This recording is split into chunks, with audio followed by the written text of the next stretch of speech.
সারা দেশে কোটা সংস্কার আন্দোলনে নিরীহ ছাত্রদের নির্বিচারে হত্যার প্রতিবাদে এবং কোটা সংস্কারের দাবিতে উত্তাল সাদুল্লাপুর।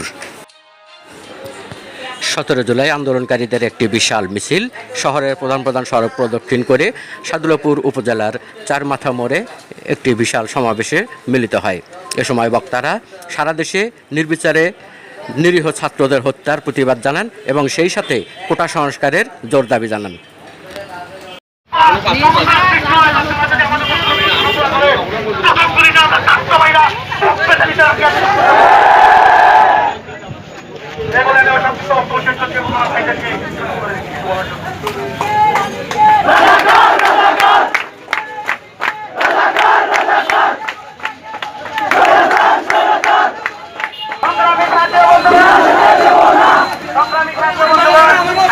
ভাষা আন্দোলন দেখিনি, আমি দেখেছি 24-এর কোটা আন্দোলন। আমরা চাই এই সরকারকে এবং তাদের যে এমপি মন্ত্রীরা আছে তাদের প্রত্যেকটা ডিপার্টমেন্টের তাদের অধিকার আদায় যাতে যথাযথভাবে পালন করে, তাহলে তোমাদেরকে জানাই সংগ্রামী শুভেচ্ছা। তোমাদের ঘাম কখনো পিঠা যাবে না। তোমাদের ভাইরা যারা ঢাকা ভার্সিটি থেকে শুরু করে প্রত্যেকটা ভার্সিটিতে আহত হয়েছে তাদের রক্তের জবাব আমরা নিব ইনশাআল্লাহ। আমাদের দাবি যতক্ষণ পর্যন্ত বাস্তবায়ন হবে না ততক্ষণ পর্যন্ত আমরা প্রথমবারের মতো কোটা আন্দোলনে যোগ দিয়েছি। এটা চাদুল্লাপুরের প্রথম আন্দোলন।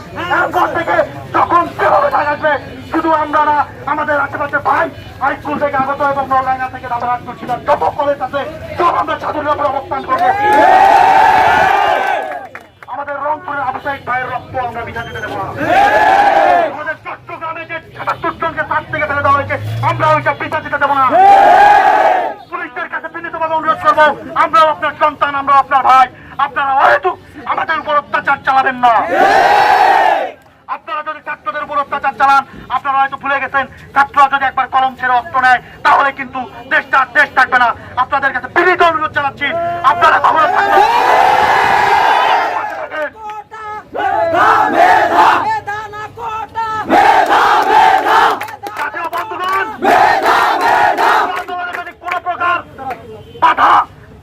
সমন্বয়ের সৃষ্টি হয় বা তারা যদি আমাদের উপর কোনো প্রকার হামলা করে প্রথম গুলিটা আমরা ছাত্র ভাইরা বুক পেতে নিতে রাখি আছে।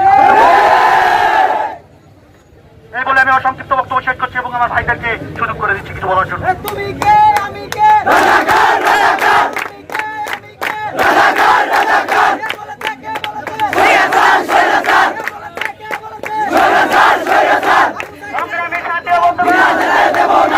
সংগ্রামী সাথী বন্ধুগণ, আমি 52 ভাষা আন্দোলন দেখিনি, আমি দেখেছি 24-এর কোটা আন্দোলন।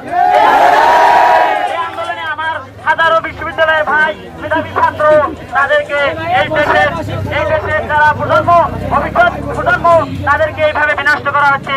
তাদের অধিকার আদায়ের আন্দোলনে তারা যদি ভাবে জীবন দিতে থাকে আমাদের দেশ একসময় মেধাশূন্য হয়ে পড়বে। সংগ্রামী আমরা চাই এই সরকারকে এবং তাদের যে এমপি মন্ত্রী আছে তাদের প্রত্যেকটা ডিপার্টমেন্টের তাদের অধিকার আদায় যাতে যথাযথভাবে পালন করে, তাহলে প্রত্যেক সংগ্রামী ছাত্রবৃন্দ তাদের ক্যাম্পাসে ফিরবে, তারা মেধাবী হবে, আমাদের দেশ একদিকে এগিয়ে যাবে সোনার বাংলা।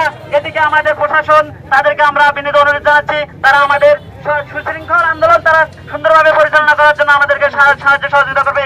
আমাদের সাদুল্লাপুর থেকে আমরা এই প্রতিজ্ঞা করতেছি যে ভবিষ্যতে যদি আরো কোনো প্রকার সংগ্রামী বন্ধু ভাইদের উপর সংগ্রামী বন্ধু ছাত্রদের উপর গুলি করা হয় আমরা এর ছাড় দেবো না, আমরা সারা বাংলাদেশ অচল করে দেবো। আমরা চাই আমরা একদিন আপনাদের মতো মেধাবী হব, আপনাদের মতো বাংলাদেশ গড়ার প্রত্যয় নেব, ভালো ভালো জায়গায় আমরা পৌঁছবো। কিন্তু আমাদের বিনষ্ট আমাদের মেধাগুলোকে যেভাবে শূন্য করা হয়, আমরা গ্রাম অঞ্চল থেকে আমাদের মেধা তোলার জন্য আমরা অনেক সংগ্রামী ছাত্ররা যারা মেধার কারণে চাকরি পাচ্ছে না তাদের আন্দোলনে আমার হাজারো বিশ্ববিদ্যালয়ের ভাই মেধাবী ছাত্র তাদেরকে